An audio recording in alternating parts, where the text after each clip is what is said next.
Уважаемый заместитель министра по физической культуре и спорту Удмуртской республики, 41-й зимний многодневный забег, посвященный 40-летию Удмуртского госуниверситета по маршруту Ижевск, Завьялова, Гальяна, Нечкина, Сарапул, Каракулина, Киасова, Мала Бурга, Ижевск построен. Капитан команды Руслан Ильичев.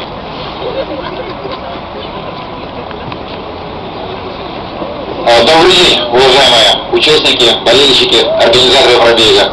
Позвольте от имени Минспорта поздравить вас с очередным событием.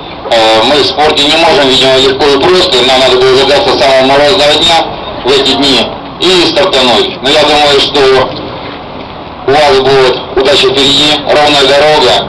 Самое главное вам здоровья, исполнить все задуманные спортивные тренировочные планы. Вообще в целом пробег, который вышел уже в пятый десяток по своему количеству, может гордиться своей историей. Таких проектов в Удмуртии немного. Прежде всего это эстафета мира, Ижевская винтовка, велогонка на призыв «Удмуртская правда» и вот 300-километровый пробег.